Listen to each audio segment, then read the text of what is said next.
So you're saying that humans have always existed on the planet, like even like when dinosaurs? Because you were talking earlier when we were having coffee, you were talking about how the Bible, where obviously humans existed, also mentions like dinosaurs and shit. Yes, it does. And John is a story about a man that kind of loses his mind. He's like, God, why are you punishing me? Anyway, within this book, it talks about these animals. I wish I knew the names of them off the top of my head. Yeah. But one of them is fire breathing and one of them has scales. And so they kind of talk about these animals that have different names. So evolution is real. Let's put it that way. I can believe it because I believe every religion kind of dabbles in it. Sure. Even though a lot of Christians will disagree with me. They would be like, because Catholics don't believe in evolution. Usually. Yeah, they think Adam and Eve made all the people. Yeah, but I think it's just a metaphor in a way, or it's like Adam and Eve came after. I mean, the Bible also talks about giants and stuff, but no one talks about that. But like, whatever, they don't teach that. But yeah. What was I getting at? Aliens, humans being around. Right. So, the nerves are real. It's okay. It's real. It's legit. Hi guys. I feel like aliens are just us, we evolved. We evolved. Aliens are us evolved. Yeah, I think so too. Because we have this capacity, and we know we do, to time travel and go through like all these different, like this, like the CIA kind of like admitted this stuff. We're in a hologram, you know. It's like that's even more proof to me that like we could be like aliens could be us, and they're just evolved. They just look different. They're green. I don't know. We turned green at some point. I don't know. We went underwater and we need webs. Right. You know. Yeah, I think I'm glad you brought up the CIA stuff because I want to talk about that. But I think that aliens are terrestrial, meaning like on and within the earth. If the hollow earth is like a real thing, because that's like a whole other fucking that's topic. Another thing. So terrestrial meaning on the planet, extraterrestrial, which means out in space. But I also think that they're interdimensional. Oh, totally.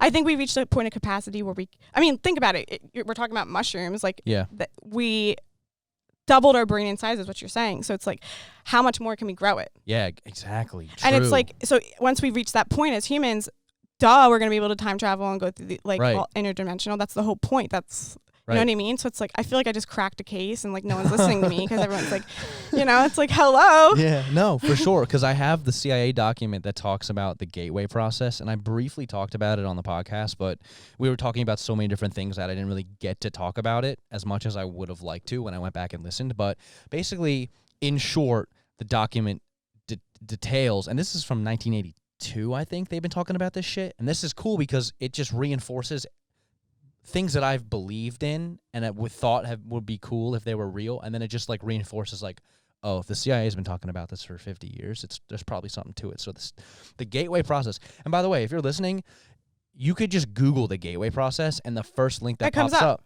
it's the document. CIA website link, because it's the Freedom of Information Act, so they have to release it. But basically, the document talks about hemisync, and if you can sync up the vibrational frequency of your left and right brain hemispheres, and you get with the help of binaural beats, or through years and years and years and years and years and years and years of transcendental meditation practices. Which sounds like evolution or something. Yeah. Okay, true. But the idea is if you can increase the vibrational frequency and sync up your left and right brain hemispheres. Think about sorry to interrupt. You're good. We're living in one giant consciousness, you know what I mean? So it's like our active meditation is doing something, you know? And it's like, that's what it aligns with what you're saying, because it's like, maybe that's what it means. It's telling you meditation will get you there. So it's like, what if at one point everybody meditates, or everyone has reached this point? You know what I mean? Maybe like, because that's the goal of meditation. If you think about it, you're meditating not just for yourself, but for the world around you. Yes. It's important to meditate. It is. It's like it should be daily routine, and I neglect to do it a lot, but it's me too sometimes. It's important, you know? It is. And yeah, there'll be people who, because I definitely notice the ripples it sends out on like an energetic way, where I'll notice days I meditate versus days I don't, the difference in energies and how I react to things and how definitely. I'm a dramatic bitch when I don't meditate. And there are days I'm sure people will be like, yeah, maybe that's a day Hope's not meditating. Because I think my mom can pick up on it. Yeah. She's like, you didn't sit down and think today, did you? And I'm like, no, I didn't. Because I literally just get a little out of whack. Yeah. It's important. Dr. Joe Dispenza had me think about meditation in a completely different way. And if you're listening, check out Dr. Joe Dispenza and everything he's working on and what he's doing, because he's really, really doing some amazing stuff out there in terms of like heart and brain coherence and using the brain to heal the body. But he talks about meditation as almost just like going within. Like, obviously you're going within, but he phrased it in a way where it was like, sorry to interrupt. You're good. But you know that video, that video that we like see in like physics class where it starts off really small, like you're in like a cell, and then it pulls away and you see a galaxy, and it looks as it pulls away, it tells you how far away you're getting. Yeah. And it shows a galaxy, and it looks very similar to the cell. Yes. And so I feel like when you look within, you're looking at the universe. You know? Exactly. Because the universe is fractal. On the micro to the macro, it's all fractal. Right. If you look at the way that your veins and shit are constructed and your nervous system, it's the same as branches and trees and veins in nature. Like, and it's all the same. Yeah, the crazy thing is that these things are right in front of us. Like, we have the opportunity to like know this, you know? Like, we see it in physics class, but we're tied to it with physics, you know? Instead of like, oh, what does this mean spiritually? Yeah. You know, what does this mean about me and my way of thinking, and who am I? You know, I'm a speck of dust, but it's like a speck of dust that's a big part of something. Right. Part of the whole. Right. Part of the entire universe. Right.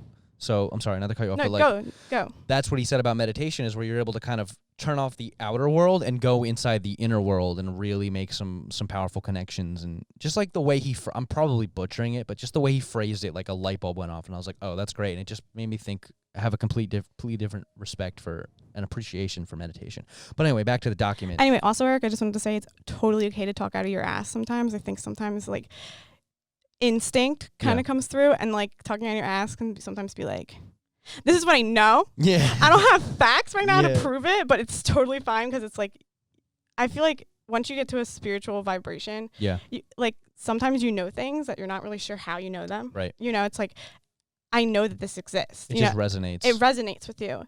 And so, so talking out your ass is fine. Yeah, sometimes. I'd love to hear it. Yeah, sometimes sometimes you can't put it the way you want to put it. Right. So you can't help but butcher it. And I always try to like make sure that I like give due respect. Joe Dispenza, if you're listening, I'm sorry, but like I don't have the words to like elocute exactly what I mean. So sometimes you got to butcher it, but it's okay.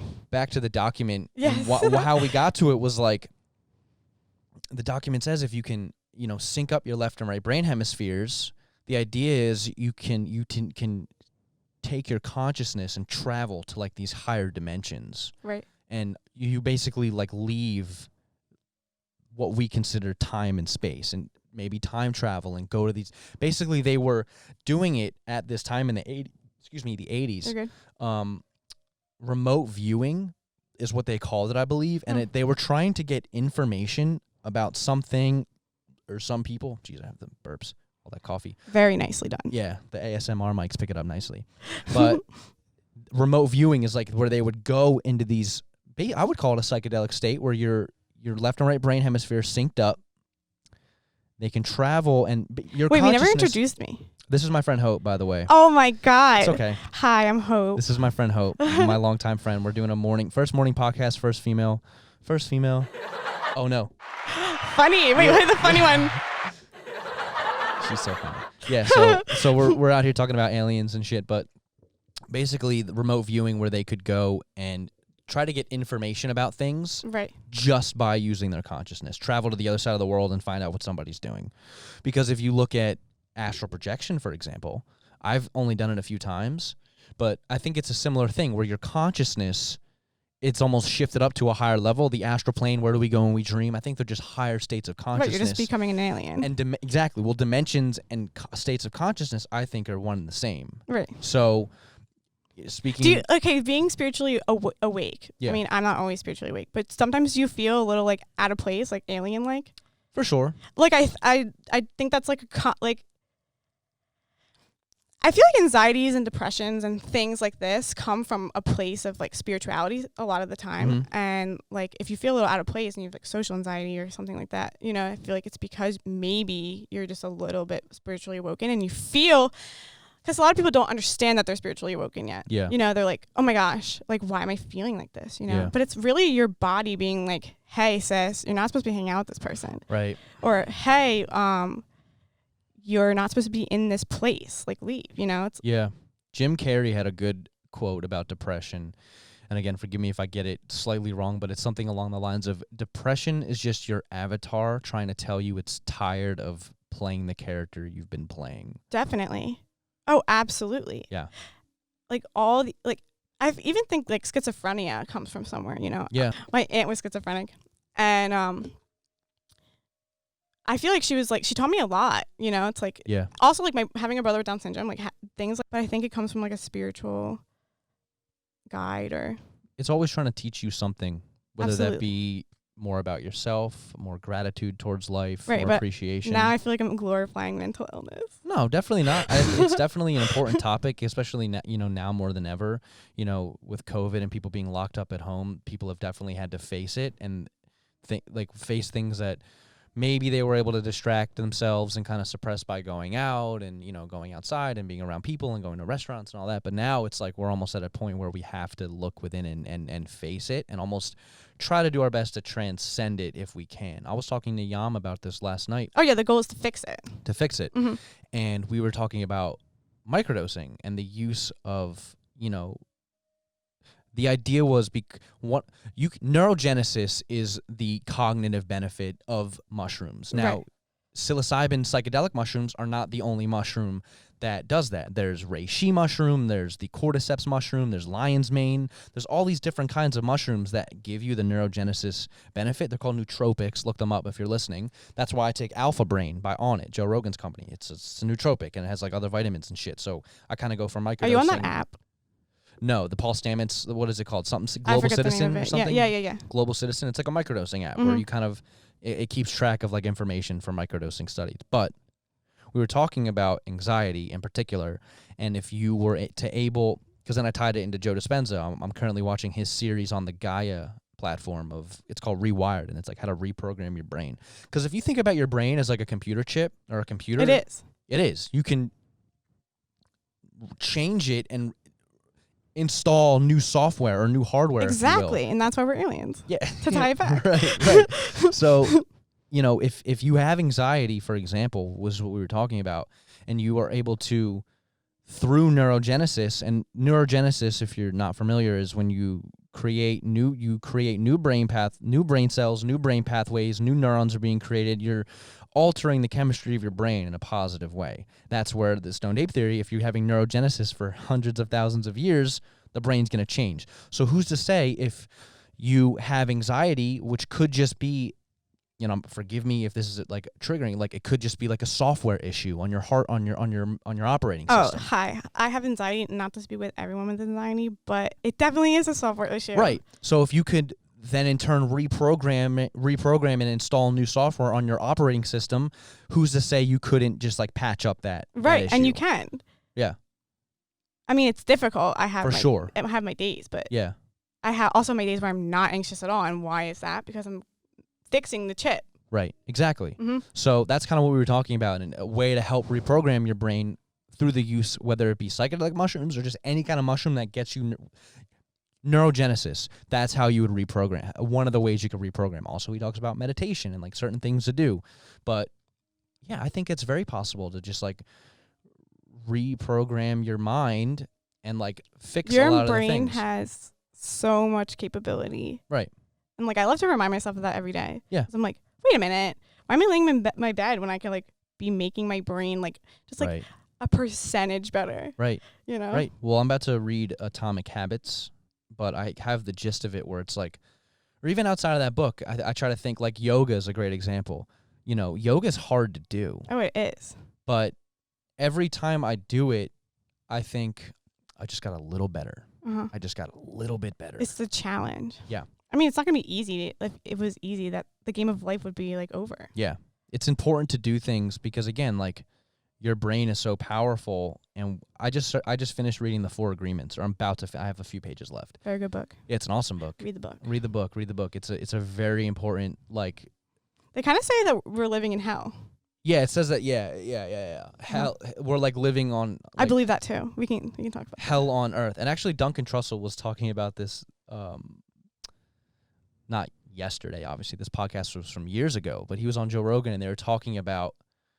I believe heaven's here on earth. I think that heaven and hell are states of consciousness. Definitely here on earth. Yes. So I don't. So I sound like a flat earthist with all this. Like everything happens on Earth. I believe the Earth is round. Yes. Yeah. But for sure, everything comes back to our energy. We just have such a strong pull. Right. It was just I don't know how else to explain. Right.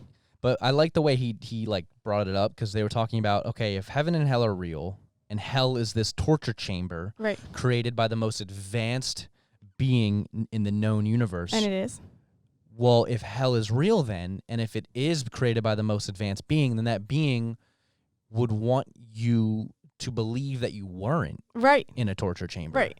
And I think there's like hints at that too. We get hints all the time. Like the world is telling us what's going on. Right. No one's just paying attention. Right. Okay, we're back. Technical difficulties, sorry. It's a learning process, this podcast, I gotta tell you. Kind of fun. It is fun. I'm learning. Speaking of like learning, we were just talking about that. Unlocking something in your brain. Yeah, we just unlocked What have you unlocked? That I should probably reformat my discs more often. Oh, that's so good. Yeah. We love that. My personality's back because I just meditated. Yeah, there we go. Yeah, Hope took a meditation break, and now we're back because very anxious, but not anymore. Yeah, we're back. It's funny because this is the second podcast, not in a row, but the second time where I started talking about like the Bible and shit and like aliens, and then the podcast just like fucked up and stopped working. Well, if you're watching this, I want my CIA agent, my FBI agent. Yeah. Hey, can you just like send like a really good taco my way? Or like a really, I don't even know what I'm trying to say, but hey, FBI agent. Yeah. So we're back. We were talking about hell on earth, but let's just keep moving. But I think it is important for people to hear that you're going to fuck up and hit roadblocks when you start new ventures. And this podcast has been like the perfect example of that, where there's been so many roadblocks and bumps and like setbacks. Ours or this one in general? All of them. Like just like the whole idea of starting a podcast. There were so many hurdles. This is the first time we're using these microphones. I had to wait like 2 months to get these in. These are awesome. And then when we sit down and we plug them in and they're not working. Right. You saw, I was like, okay, here, I guess there's another thing. You saw I was getting a little frustrated. I was like, come on, dude. Like, we waited all this time. Just trying to challenge you. Right. And then I was like, it was like some dumb thing where I just had to switch it from condenser to dynamic. And here we are. So the it's just FBI agent learning. Is actually the universe. Yeah. But if there's one thing to be learned, it's like I just keep going and trying things until something works, until I figure something out. The camera wasn't working. Totally. The disc, YouTube, we figured it out. Okay, we're good. Like, so many people will hit that roadblock and then they just like, they don't. I can't stop thinking about how I'm being recorded. It's a weird thing. I'm like used to it at this point, but I'm like, it's cool because if we die tomorrow, right, this exists forever. Wow, I can't wait for people to. Wow. Yeah, we will exist forever through this stuff, which is pretty cool. So people, in the year 2030, hey, hopefully the What's up, aliens? Yeah, hopefully the Earth's still a thing. Hopefully humans are good and, we didn't destroy the planet. But, yeah, people can come back and listen. I listened to Joe Rogan podcast from 2010, and, like, I learned so much from them still to this day. So yeah, it's a beautiful thing. It's a cool medium where you can exist forever. But wait, I'm going to take my shoes off. Yeah, do it. Get comfy. We're hanging out. I like the basement setup. This is the first podcast in the basement. Yeah, wait a minute. Like, I'm all tense and shit. Yeah, get comfortable. Kick your feet up. Yeah. Here. Yeah, much better. There we go. This is hope. Yeah, there we go. The other bitch, I don't know who that was. For real. What an anxious girl. No, but it's crazy because we were literally just talking about the importance of meditation. Yeah. And, like, you were feeling anxious, and I could see that. And then the thing messed up, and then you took a little, like, 5-minute meditation break, and, like, boom. Like, I also think that's the amazing thing about time and healing. Because it's like, I'm a weirdo like 10 minutes ago, but in the next 10 minutes, I can be. Yeah. I'm on it. Yeah. That shit. You could be a completely different person. Yeah, like, who is this? Yeah. So much better. No, it's cool. But I'm glad that you were able to calm down. Yeah, you gotta like center.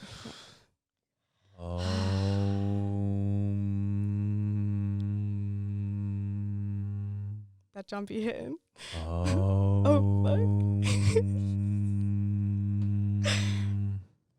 And And with that, Yeah, me you too. just change the energy. Wow. I need to get like an echo effect.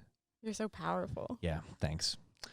So, yeah, I mean, meditation's important. Are you sure you don't want to just reintroduce me and start over? This is my friend Hope. I guess. What's up? Hope's You're here. like, stop. No, because I think that what we had in the beginning was actually pretty valuable. We talked about some cool stuff. The alien stuff, like the Anunnaki shit, was kind of weird, but I just don't understand enough about it. I get the general ideas, but no, I think we had a good little chat. But all right, I trust the vibe. yeah. Anyway, about the CIA, because that's the thing. I wanted to mention the CIA document because these podcasts and these conversations, they just take turns and all that. And there's nothing wrong with that, but I want to make sure I want to talk about what I wanted to talk about because I didn't get to do that last time I brought it up. Basically, like, if you can increase the vibrational frequency of your brain hemispheres, you can travel to these altered places. And if you have ever lucid dreamed or astral projected, or even if you've had like astral projected? I have, and actually, let's talk about that because the experience I had is actually pretty nutty. So, basically, if you don't know and you're listening, astral projection is like an out-of-body experience where it's not lucid dreaming. It's your body falls asleep, but you're consciously like awake. And when that happens, you're able to kind of like slip into these other places, the astral realm or the fourth dimension, as they call it, air quotes.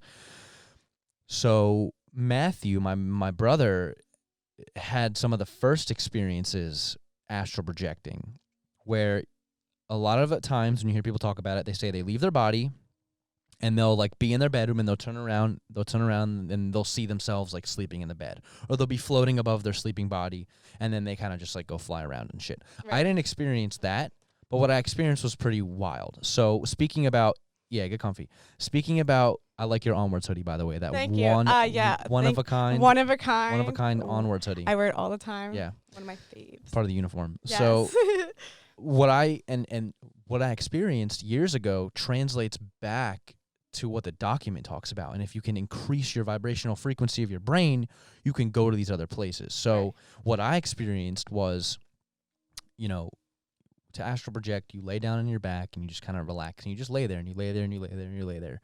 And what starts to happen and how you know you're going to get to astral project or leave your body is you start to hear these vibrations in your ears. And it gets louder and louder and louder and more intense.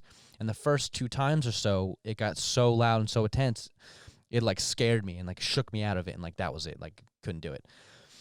And then when I finally broke through. Does it like hurt? Not hurt. No, but it's just like loud and like kind of uncomfortable. But all of a sudden, like we were talking before about being comfortable. Sometimes it's good to be uncomfortable. Yeah, exactly. Because like the payoffs was greater. Right. So and you're unlocking something when you're uncomfortable. Right. Exactly. Big time. Yeah. Big time. So I hear the vibrations. They get louder and louder and louder and louder and louder, and then eventually, you pop through. Now, while that was happening, kind of like my personality. Right. Sure. So, what I think the vibration is I think that it's your consciousness, your brain waves, starting to vibrate at a higher frequency. Right. And that is your consciousness, your soul, your spirit, whatever you want to call it, transcending to those higher realms, to those dream realms, to an alternate dimension, or a higher dimension, if you will. That's where I think the vibration is. I think it's your consciousness shifting, almost like shifting into like 5th gear, right? Full circle. Hey. Shifting Everything up. Just keeps going in full circle. Right. Me and Eric are just like, back to that. Yeah, well, back to that. I think it's like your consciousness shifting to a higher gear so you can reach I'm going to teach Eric places. how to drive a stick shift. Yeah, Hope drives stick. It's pretty cool. I've always wanted to learn. It's not that cool, but thank you. I can teach you. But what like the vibration was cool, but the craziest thing about that whole thing is as I was feeling hearing those vibrations, I had this tactile feeling. I knew for sure I was laying on my back. Know for sure I'm not crazy. Well, I came to on my back. But all of a sudden, right before I broke through, when the vibrations were really intense, I had this tactile sensation that all of a sudden I was laying on my stomach and that somebody or something was pulling me out of my bed by my ankles. I felt it. I had tactile sensation. I felt like somebody was pulling out of my bed. Is this like a common sensation, though? I've never felt it before. No, I mean like for people that... I'm not sure. I'll have to ask. If you astral projected, comment down below and let me know. Talking out of my butt, but I know that there's a figure that's pretty common when people what's when you have scary the sleep paralysis demon. There we go. Yeah. Was it like that at all? Have you looked into that? I have. I think it was a little different because after I felt like I was being pulled out of my bed, I popped through and I was in the Mario Kart Rainbow Road universe. Fuck. Not a bad world. No, it was dope. Yeah, I bet. But sorry. The point of the story is. No, but I'll get to that. But what I think that vibration and what I felt my body, I think that was like my soul, my spirit, my consciousness actually leaving my body, because astral projection is out of body experience. Right. And that's, I physically felt it. And then when I broke through, I was in this Mario Kart Rainbow Road You're so lucky. universe. It was cool, but scary. So now, sorry. It was cool, but it did get scary. So the cool thing about these realms is it's almost like your thoughts instantly manifest in front of your eyes. I'm like, whoa, this is awesome. Like all these rainbows and galaxies. It was like really pretty and just like immersive. And I was like flying around and stuff. And then, like it's not all fun and games, Hope. It's not just cool. No, but it did get weird. So like I said, your thoughts manifest instantly. So the giant ball and chain character in Mario? It's like that giant ball with teeth. Oh, yeah. I don't even know if it has. Does it even have a name? I think he has a name. Oh, okay. I saw one of those. And by no means is it scary looking, but to me in that moment, the sharp teeth reminded me of Jaws. I saw Jaws when I was like 5 years old, and it fucked me up as a kid. I used to. That's like me with E.T. I had the biggest irrational fear. Yeah, I had the biggest irrational fear of sharks as a kid. I used to think sharks were in swimming pools. So immediately, I'm not afraid of them anymore, obviously. But like, did you ever learn how to swim? Yeah, I can swim pretty well. I'm just saying, because if you were scared of sharks. Oh, yeah, that would be horrible. I'm never getting in that pool, Mom.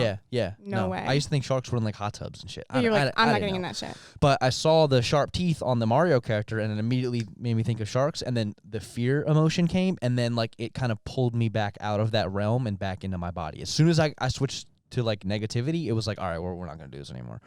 Good. And then I went back into my body. That's what people should be doing in real life right now. I agree. Switch the negativity off. I agree.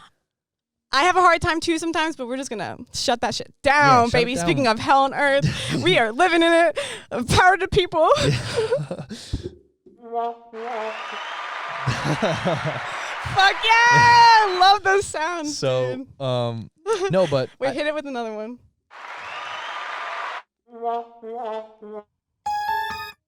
I like. Wait, that one was good. Aliens. Yeah. Close Encounters with the fifth aliens. Kind.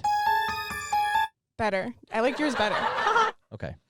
Anyway. But yeah, I think that the tactile sensations I had and the vibrations I heard were just my soul, my spirit, my consciousness leaving my body temporarily. Because I felt it and I heard it. Definitely. Because if everything in this universe is a vibration. They're there. Souls are there.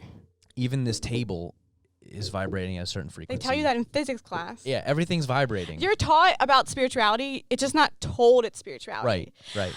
Life hack, pay attention to what people are teaching you. They're teaching you not just like the physicality of things, but they're teaching you like, this wood is also a metaphor for my life, How?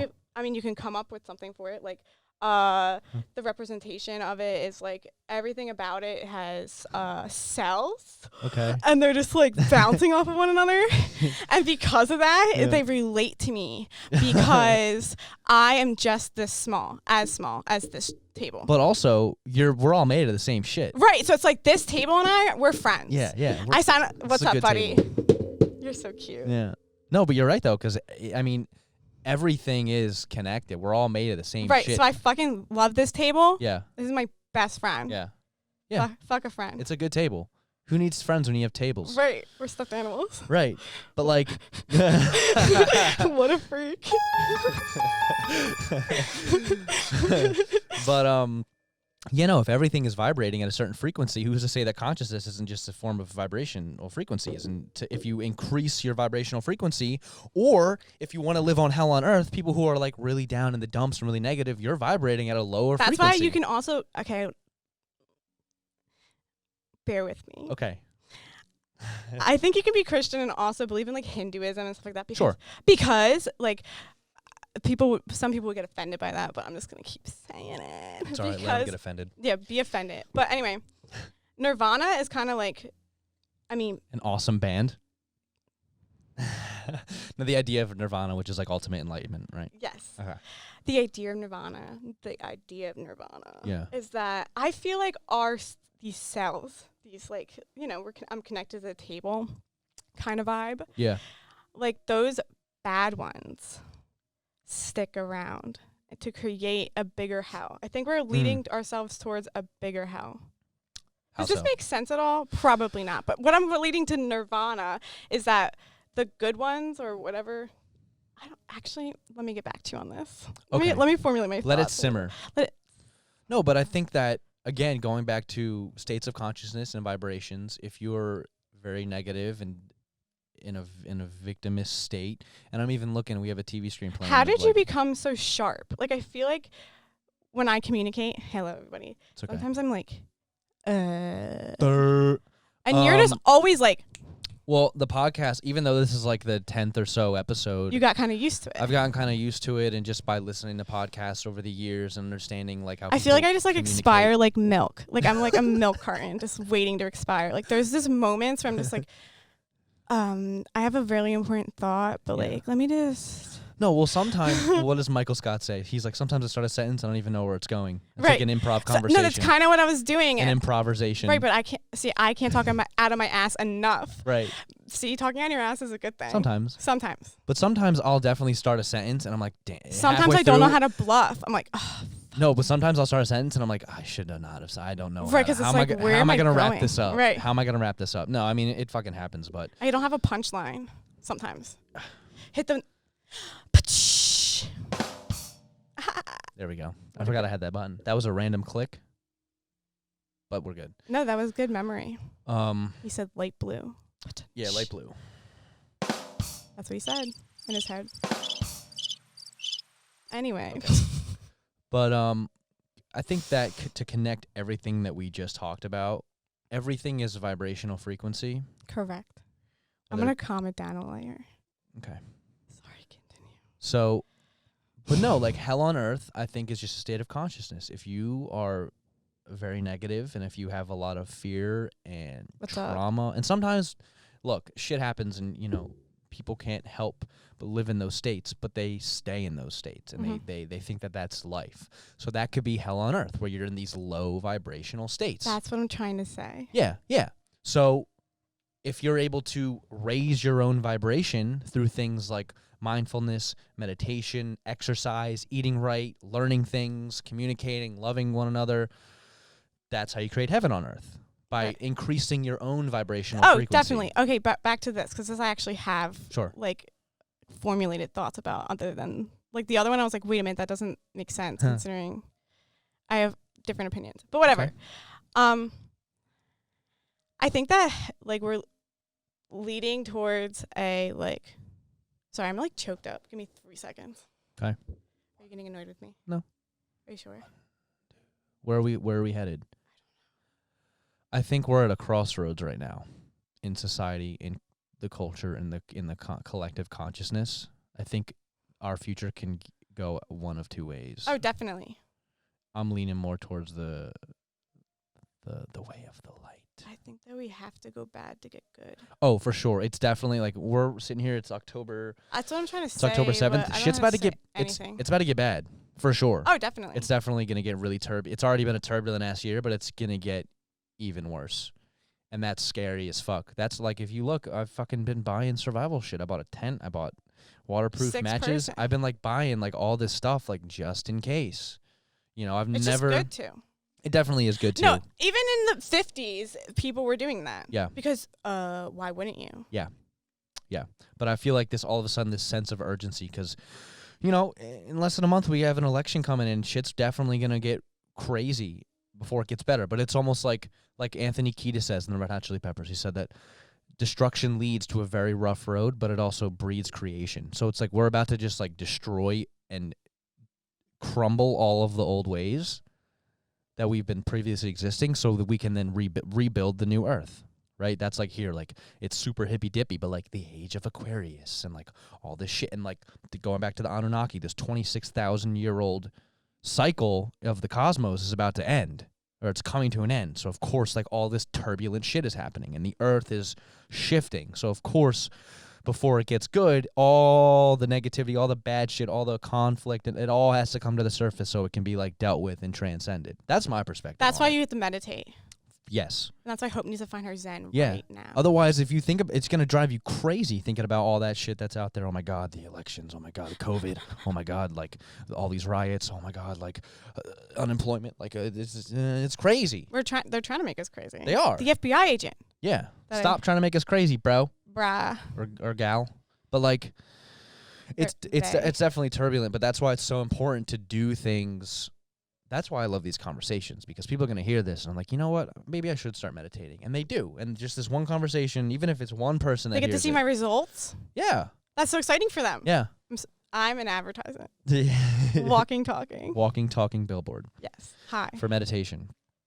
But yeah, I think it's going to get turbulent. But it doesn't mean that, all hope is lost and the world's over. Just try to do your part, try to stay positive, try to, work on yourself and, help your friends if they need it, help your community, help your family, because buckle up, it's going to get crazy. We're at a war. There's a spiritual war going on between the forces of good and evil, and it's crazy. But it's also like, it's so exciting to witness. Like, it's the most exciting and most interesting time to ever exist and be a human on this planet. I agree. If time is linear. Oh, totally. But, like, if we could time travel and shit, obviously. It's, once again, about being uncomfortable, it's scary as shit, but, like. It's so scary. I feel like culturally we're doing something. Right. There's this idea of, again, I always quote. This is why you think towards the light, because duh. Yeah. Because it's just, but we have to reach the bad point to get to the good point. It's right. All that tension. It's like, ooh, yeah, well, ooh, how do I get out of there? It's the yin and yang. You can't have one without the other. Right, so very powerful bad is a very powerful good. Right, right. But I think the best thing you can do during these times is just to try to focus on the positive and focus on what you can do to make your own world around you and the people close to you make your world a little bit better. Right. Because if you just look at the big picture. Absolutely. Shit's fucked up right now, and like you can let that flavor your life. You can let that flavor how you act and treat people and treat yourself.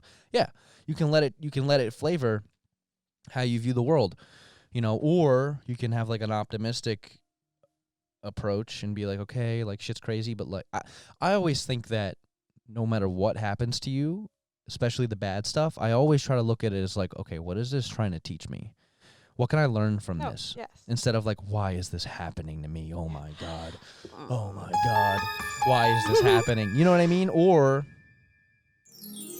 what is this trying to teach me? Glorious. Yeah. That sounds so much better to my ears. Right. What is it trying to teach me? It's ridiculous. Ed Milet, he says that everything is happening for you, not to you. Even the tragic shit. Because let's be real, like shit definitely happens. Tragedy strikes, no doubt. Your parents die in a car accident. Your grandma gets cancer, you get your arm cut off. Like, that shit happens. But it's like, it's always trying to teach you something. That's why I think bad trips are important. Sure. Every now and again. Oh, for sure. Learn something from the scary trips. Oh, the scary ones really beat your ass, don't they? Yeah, but, I mean, me personally, it's never gotten super bad for me. There's definitely been times where it's been weird, but I'm able to kind of, because that's the thing, it's like, if you can, like, catch it, and turn left. It's like or having whatever. a lucid dream, kind of. Yeah. It's like you have to be very conscious to do it.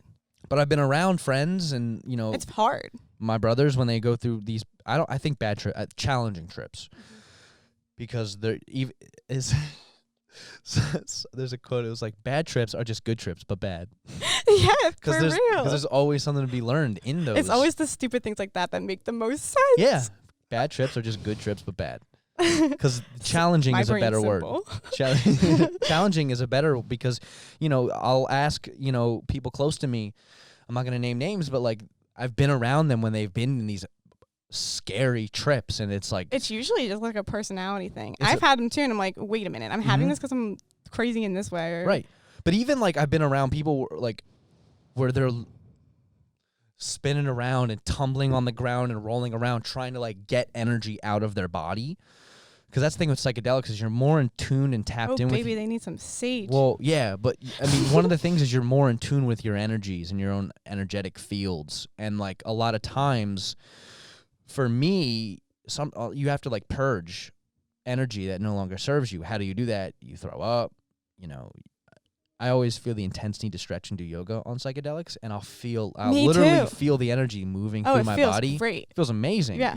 And sometimes that energy leaving the body will manifest in like a fart or something, or like a burp. You know what I mean? But it's all just energy leaving the body, and that's when I've been around people who are having these like bad trips, and they're trying to release this energy, and they're spinning around and rolling around the floor, and it's like, I'm like, bro, just scary. Rip one, dude. No, but it's like the stereotype, like, see, kids, that's why you don't do drugs. Like that. It was like I was like witnessing that, but at the same time, you're like, yo, bro, have you ever considered farting? Yeah. But like, you'll go back and ask them, and they'll probably tell you those are some of the most important. Like, whoa, that's genius. But it's you'll ask them, and they'll probably agree that it's probably one of the most important days and experiences of their lives, because they learned so much in that fucking rabbit hole. You know, so the bad trips are always important. But Good then you old can Alice in Wonderland. Yeah, but then you can also just translate that to life without psychedelics or tripping. But like, there's always something to be learned. Right, but the psychedelics are the ones that are like, oh, that's what's going on in my life. Yeah, all the time. They're just like, that's what they're just saying to you. They're just saying it makes me. Oh. Yeah, because they help you break patterns and just like be able to step.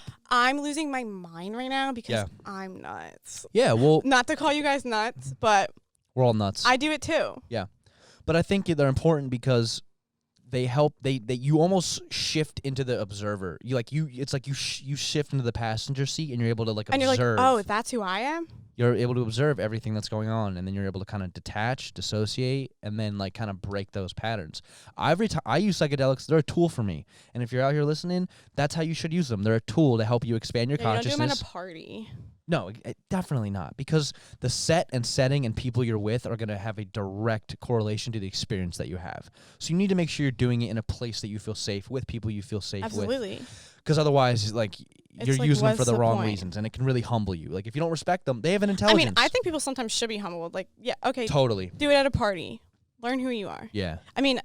Nice little ego death. Scary. For sure. Good luck. Yeah. But like, some people. If you really want to do it, sure, bro. Yeah. Go for it. I mean, we're just recommending not. I mean, depends on how far like long you are with tripping. Right. Because some people like to challenge themselves when they trip. Yeah. They're like, fuck it, I'm going to challenge myself for fun. Yeah. 7 grams to the face. Fuck that. But definitely not everybody should do it. I'm going to be an advocate for them forever. I think I'm a messenger for them because they've helped me so much in my life, and they've helped me figure out exactly who I am and what I'm here to do. Right. And I want to give that gift back to other people. I feel like we're both creatives, and it's super cool because it's like, not to like super thank acid, because mom and dad, thank you so much. Right. But I feel like it unlocked like a lot. Oh, totally. Mm-hmm. That's why we're the way we are. I feel like absolutely. We see things a little differently. How about this? Onwards wouldn't exist if it wasn't for LSD. Oh, absolutely not. Steve Jobs said that taking LSD was one of the most important things he's ever done in his life. And who knows, if Steve Jobs never did LSD, like, we probably wouldn't have iPhones and have the technology we have today. I mean, maybe we would. It would have maybe just taken longer. But still, like, come on, like Steve Jobs. He's one of the greatest minds of our time. So if Sally out there in Oklahoma does LSD. I wonder what she's capable of. Oh, my gosh. We don't know. Who knows? Probably a lot. Sally? You're capable just start your journey. Right. Let's get going. But where you started to go and what I wanted to bring back to was if all religions came from the use of these psychedelic compounds, and we've been using them for centuries, if you go back to all these older cultures, you could do your research. Like, I'm not going to go dive into it, but like, they were using them. Mm-hmm. The Egyptians were using them, oh my gosh, we're Native all the way Americans. back here. I totally forgot about this combo. Right, but like, we've been using these compounds and these plants for hundreds of thousands of years, and all of a sudden, because some dude wrote it down that they're illegal and you can't have them, like, they're suppressed from us. You know, if we were using them for so long, and if you're listening, go watch Fantastic Fungi. It's this incredible documentary where you really realize how much fungus and mycelium is like contributing to the entire world around us. Oh, absolutely. So like,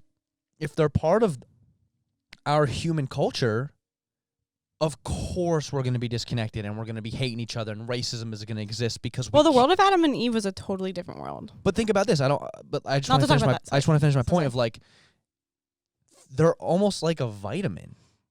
And we don't have access to these vitamins anymore, and they're part of what makes us human. And if we've used them for thousands of years and they've shaped human evolution potentially, and they've shaped culture, and religion came out of them. Right. And now we can't have them. Of course we're going to be racism is going to exist. Of course we're going to hate other cultures, and we're going to be upset, and we're going to let people who cut us off and trap because we're just so disconnected because we're not getting our vitamins. Right. And so what I was getting at is that I don't even know if Adam and Eve are real. Yeah. But a lot of stories say that like the world we lived in before was totally different. Mm-hmm. Like even if we were hit by a meteor, right. Like the world he would have been totally. What if it was a world full of mushrooms? They think that millions of years ago there was giant mushrooms like the size of trees. Yeah, I think so too. Yeah. Definitely. Yeah. Mm-hmm. Yeah. I think even okay. I know I keep relating it to the Bible, but no, it's like the oldest scripture to exist. How about this? So, like, obviously I'm going to talk about it. No, and this is important. I've talked about it before, so if you're listening, here we go again. Let's just use the story of Moses and the burning bush, for example. Most people are familiar. Moses saw the burning bush. The burning bush is what God was to Moses, and then after that experience, he came back down and had the 10 Commandments, which is like laws and rules on how we should live and treat each other. Right. Scholars in Jerusalem think that the burning bush is the acacia bush, which is rich in DMT. So who's to say that, because when you think of the Bible, it's been rewritten and changed and so like taken times. Like literally, but not literally enough. Right. People pick what they want. People picked it. The King James version. What the fuck? Who's to say that King James didn't take things out and add things that fit his own narrative and beliefs? But you also are translating it from ancient Hebrew to ancient Greek and Aramaic and all these different German to English. Like, of course you're gonna lose stuff along the way. And also, the Bible is encoded with a ton of spiritual knowledge and encoded with all these. Oh, they talk about like messages, like we giants, dinosaurs. So it's just like in there, right? Because you're not gonna read it and be like, oh, that's a dinosaur, right? But it's just like you read it and then you understand. Yeah. Yeah. So the idea with the burning bush is, if it was the acacia bush, which is rich in DMT being one of the most potent psychedelics out there, it's also produced by the human body. It's produced by your lungs. They also think that your pineal gland, your third eye, produces DMT, and that's what happens when you sleep, when you dream. Also, when you die, you release a huge amount of DMT. DMT is found in some reptiles in their pineal gland, in their third eye, which actually has a retina and a lens. It's all over nature. The only reason that's crazy, because the dinosaurs I'm talking about in the Bible, they're like holy figures. Whoa. Interesting. Hit the button. Do. But who's to say that the Moses and the burning bush wasn't just Moses smoked DMT, and when you are on these psychedelic compounds, you meet God. And you meet fire. You meet God, and you meet these. You have a nice chat with the universe, right? You know, who's to say that 11:11? Holy shit! As soon as we're talking about this, it's 11:11. But that's what I'm saying. Like, who's to say that these stories in the Bible that didn't come from psychedelic trips? Because it makes sense. Like, me being someone who's experimented with psychedelics and experienced these things and have met God and connected with my idea of God through the use of these chemicals, who's to say that that's not what they were doing back then? Right. The word Jesus, there's this guy, John Marco Allegro, who wrote the book The Sacred Mushroom and the Scroll, or The Sacred Mushroom and the Cross. Maybe both. I think it might be 2 books. Did you read them? I didn't. I should, though, because this dude spent his entire life researching, and his conclusion is that Christianity is a huge misunderstanding, and what it's really about is the consumption of psychedelic mushrooms and fertility rituals. Because if you take the word Jesus and etymology, meaning like the study of words and where words come from, if you take it back and back and back, it's an ancient. My face right now. It's crazy. It's crazy. And last time I talked about this on the podcast, the shit like stopped working. So it's weird. Sorry, Jesus, if you are a person. But the idea is that Jesus was a mushroom. And let me explain. Well, they talk about how you're not supposed to put Jesus in human form, and like we do it all the time. Really? Yeah, you're not really supposed to draw him or like Muhammad? Yeah, kind of like Muhammad. Whoa, I didn't know. I mean, right, and like how Jesus is like this white dude with long hair when in reality you're not supposed to do that. When in reality he would it's Middle Eastern. It's idolizing. Right. Okay, so this ties into what I'm saying then. If you aren't supposed to idolize and you're also humanize. You're not supposed to you're kind of supposed to idolize Jesus, but you're not supposed to idolize him as a human figure. Okay. Especially like because you're idolizing like skin tone or like hair color. It's race. You're idolizing. It's just ignorant to like sure put a label on Jesus because we're falsely idolizing him. Because the message that he represents, the messages that he represents almost transcend physical appearance. Right. So, exactly. Yeah. So what this dude, John Marco Allegro, studied and researched and like kind of concluded was that Jesus is an ancient Sumerian word. Ancient Sumer, that's like one of the first civilizations, if not the first civilization. And it was an ancient Sumerian word that translated to a mushroom covered in God's semen. Let me give you a history. Yes. Dexter scratching the floor. So, if you think about back then, this was different. This was thousands of years ago. People thought that when it rained, it was God's seed. Right. Because the rain made everything grow. And back then, they wanted to grow. They wanted to prosper. They wanted to live. They wanted to farm. I'm a brain. I don't understand. Right. So they thought... My brain hasn't unlocked yet. Exactly. Until they ate the mushrooms. So... the rain makes everything grow. Right. The rain is God's seed. It's God's semen. Sure. Makes everything grow. We want to live. We want to survive. We want to eat. We want to prosper. We want to, So you notice after it rains, mushrooms sprout up like almost instantaneously, like overnight. Mm-hmm. They would eat these mushrooms and experience... Hey. I'm telling you, every time I talk about this, some weird shit happens. Hi, Dexter. Would you like to be in the podcast? Come here. So we can keep talking? Hi, this is Dexter. This is the homie Dexter. Well, we're just going to keep talking. That's crazy.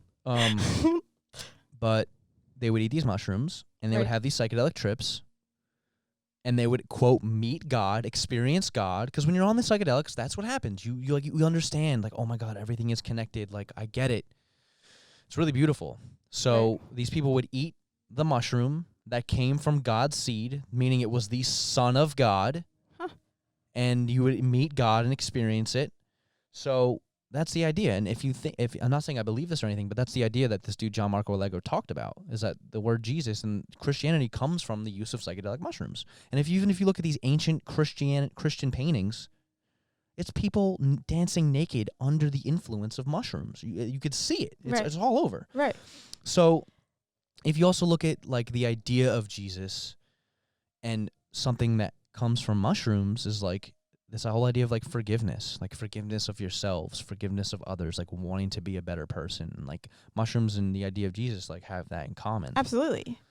So like who knows? It just sucks that like exactly. It's like the prophets, like they all had like these hard times too. Mm-hmm. And so like when we have hard times on bad trips, it's like important. That's like an important part of human nature, kind of. Yeah. Totally. My stomach just growled. I don't know if you hear I don't think so. I didn't hear it. Cool. Their mics are good. They're not that good. Cool. But yeah, I think that to wrap things up, because we're about an hour in, if you want, we can keep talking about it. I think the important thing to learn and understand and take away from this, if you're someone who's like on the fence about psychedelics, or maybe you have a negative connotation towards them, that they literally shaped our entire culture and potentially like humans in general. And they're really important, and they have incredible potential to heal and help us. And it just sucks that they're kept illegal because it impedes on the creepy pharmaceutical companies. Big sad. It's a big sad. Big sad. It's a multi-billion-dollar a year industry. And if you're somebody who has depression or anxiety, why on earth would we give you psilocybin mushrooms that can potentially cure it? When it's if you cure, here's an idea. If you cure somebody, you just lost a customer. Yes. They don't want to do that, but go ahead. Also think about like what these chemicals are doing to the environment. Yes.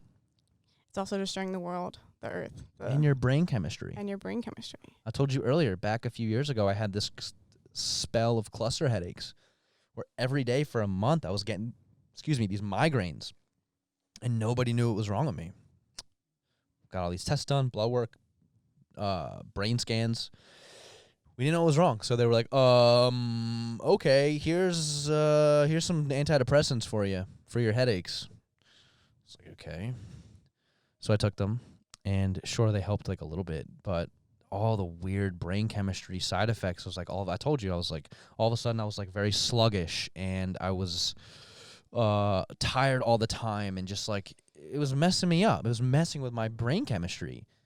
So and that's another thing about the mind, is it's like you can literally heal yourself with the power of your mind. Going back to Joe Dispenza, and if you're still listening, thanks for being here. This is awesome. I love these conversations, man. They're so important. But this man, Joe Dispenza, was hit by a car, and he broke his back, and they were like, you're like not going to walk again. And he was like, man, fuck that.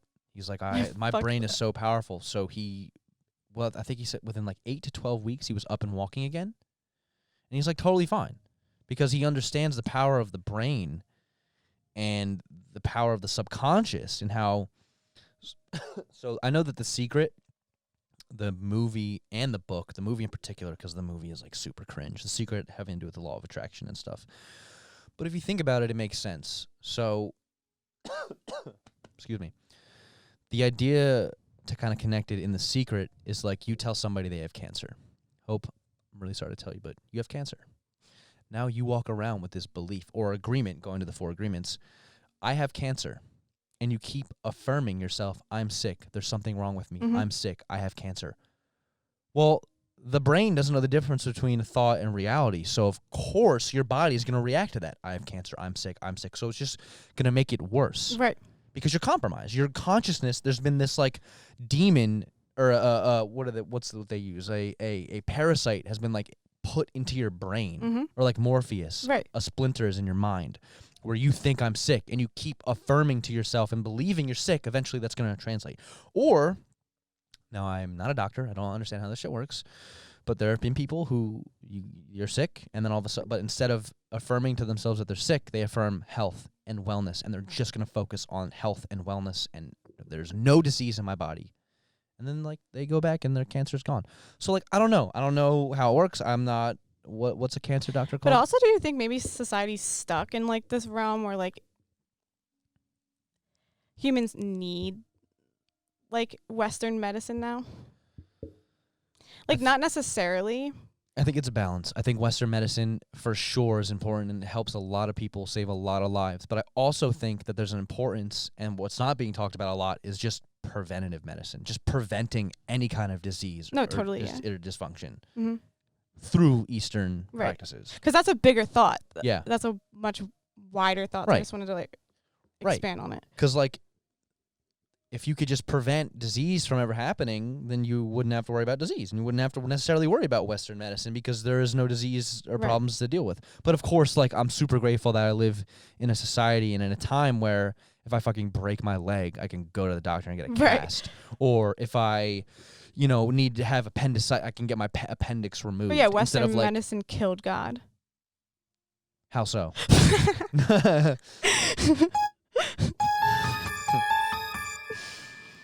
Thought formulation. Give me a second. Okay, yeah, let that simmer. That was a very broad claim. That was a very powerful thing to say, but I felt it in my gut.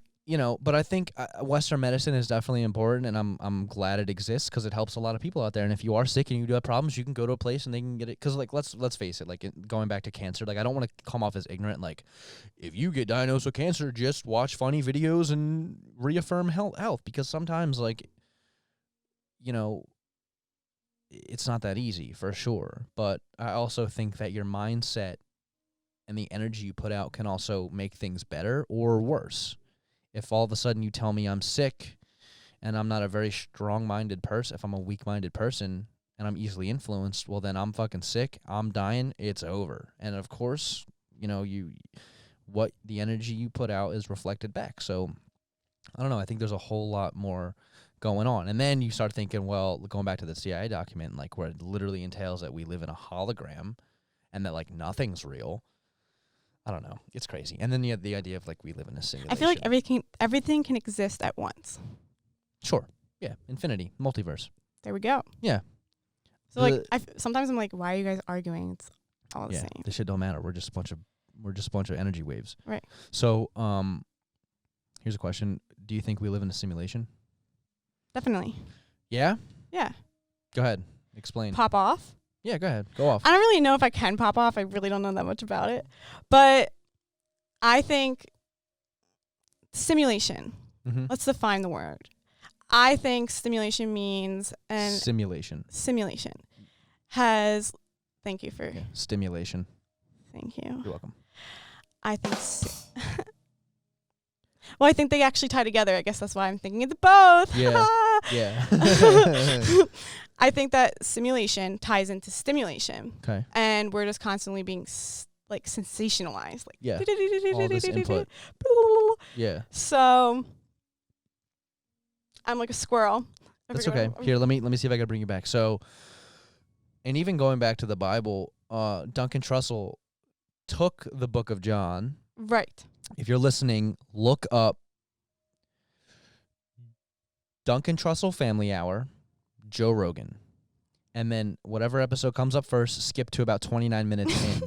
Yeah, because I've shown this to so many people.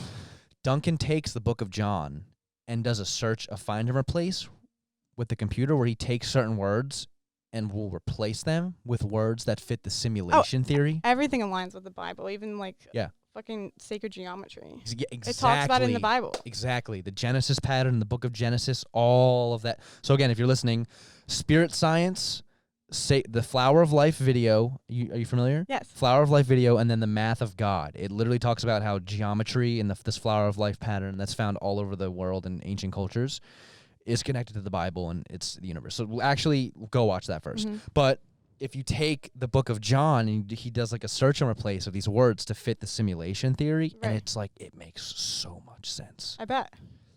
I don't know if this is a simulation, but at the same time, I walk around and so many synchronicities happen all the time, every day. It's touching to your senses. Almost like somebody's watching me. Yeah. I literally think our five senses have something to do with the fact that we're in a simulation. 100%. We wouldn't be able to experience life in this way if we weren't in some kind of, I don't know, domain. Is that the correct word? Like some kind of just like realm of just like constantly being put in situations that tend to be spiritual if you open your mind to it, or even just like learning experiences. You're constantly learning something, and like what's the point? Like the meaning of that in itself is a simulation. You know what I mean? Yeah. Like we're putting things in our own life. I mean, maybe I see you can debate like, are we in control of our own simulation or is someone else controlling our simulation? I feel like you can believe we're in a simulation and still believe in like free will and shit. Like I don't think like, I think the word simulation is so tied to like holographics and shit like that. It's like alternate realities and like VR. When like it doesn't have to be thought of like that. I mean, just because I think we live in a society. Now I'm popping up. Do it. I think we live in a society where we're very stuck in our ways and we think we know what we're talking about. So in our case, we think that we know that technology, that's the fucking shit. Yeah. I know that and I can see it and I know that that's where we're progressing. Yeah. So we think that, oh, okay, so if we're progressing this way, then we must be in this kind of thing. Like we relate it to a thing that we're common with. Yeah. Like technology, we feel so common with it. So simulation, it's thought of as like I'm in a machine, you know? Yeah. But I think it doesn't have to be thought of that way. Mm-hmm. It can be thought of as like, I don't necessarily believe in free will. Okay. That's a discussion for another day, maybe. But I think that like free will is like, you're capable of making your own decisions. Let's put it that way. Sure. So, I don't know. I feel like a simulation can just be like, you're in control of yourself. It's an unlocking, maybe. Yeah. To relate it back to that. Think about it as like we live in this video game. Right. And once you're aware of that, and that you're okay with, because honestly, at first, like, it's a scary idea that we live in a simulation. I remember when Matt proposed it to me like 7 years ago, I was like, nope, absolutely not. That's crazy. You're crazy. This is crazy. I don't like this because it was like. But do you think that there testing my has to be ego. someone in control of the controller? I don't know. I really don't know. But if it could be God, I can't even comprehend it. right? But like, But do you get what I'm saying? It's like, oh, that could just be God. yeah, yeah. I don't Silly. know. But also, But who knows? Who knows? I think that God is consciousness. I think that everything that lives and breathes is God. I'm God. You're God. Dexter's God. This water's God. The table. The table. I think it's all God. Exactly. That's so what it is to me. So I think it's just a scientific term for that, simulation. Okay. Sure. Very broad, but I think so. So then this idea, because you mentioned VR, and I'm glad you mentioned that because, and stimulation. So it ties it back perfectly. Because they go together. This life is so, everything around us, this 3-dimensional experience that we have is very stimulating. But then you put on the Oculus VR headset, and it's so immersive, and it is so stimulating, and it's so realistic. Suddenly you're in this massive space, and you can go anywhere. And almost I think of it as like everywhere you go, it's almost like you're going to another dimension, right? So the first night I got the VR goggles, that whole night my dreams were like VR-based dreams. I kept like taking them off and like waking up in like another alternate VR dimension. I did not sleep well that night. And then the next morning I'm sitting, just at my desk, texting on my phone, just like looking at my phone, and it just looked off. It looked weird. And in that moment, I came to the realization like, oh, this could just be another one of those. This could just be another virtual reality view that we're looking through. And in that moment, I was like a little bit more comfortable with it because VR is fucking sick. No, that's what I'm getting at. Is if you think about it, we're constantly looking at other stimulations to our simulation. Yeah. I don't know if it's a bad thing. It's definitely freaky, and I don't understand it enough to make a definitive comment statement, on it, right? But also reading these CIA documents and exploring with psychedelics and expanding my consciousness and experiencing these different realms and entities, I wouldn't be surprised if it was a simulation because the CIA document talks about how this reality that we live in is just a hologram. I think it just makes sense. Well, I don't know if it's a hologram. I think they just use that word. I think, yeah, because it's definitely confusing because every time I read that, I have to like put it down. No, after I a few literally think they just paragraphs. use it to like, because they're like, what is a word that we can describe in a scientific way? This, because Hologram. because I think even like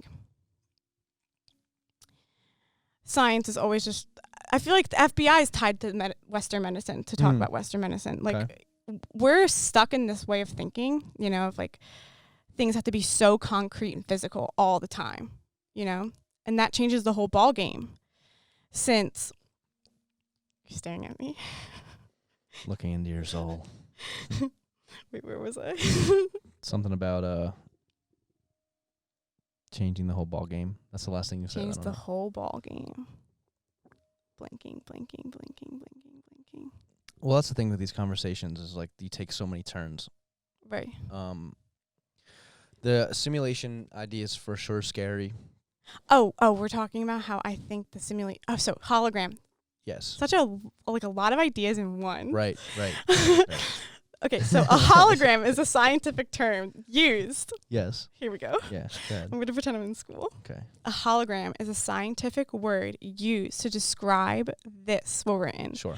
And this is because our relationship to Western medicine throughout time has progressed into our way of conversation because we are constantly trying to come up with like laws, like we're a world of law and order, and so our laws are based off of these Western thoughts, So taking it out of that, I think the word hologram is used to define this because even the FBI goes back to, or the CIA, even they go back to this way of thinking because it's our natural habit to think in this scientific way of like, I broke my leg, I have to get fixed. Yeah.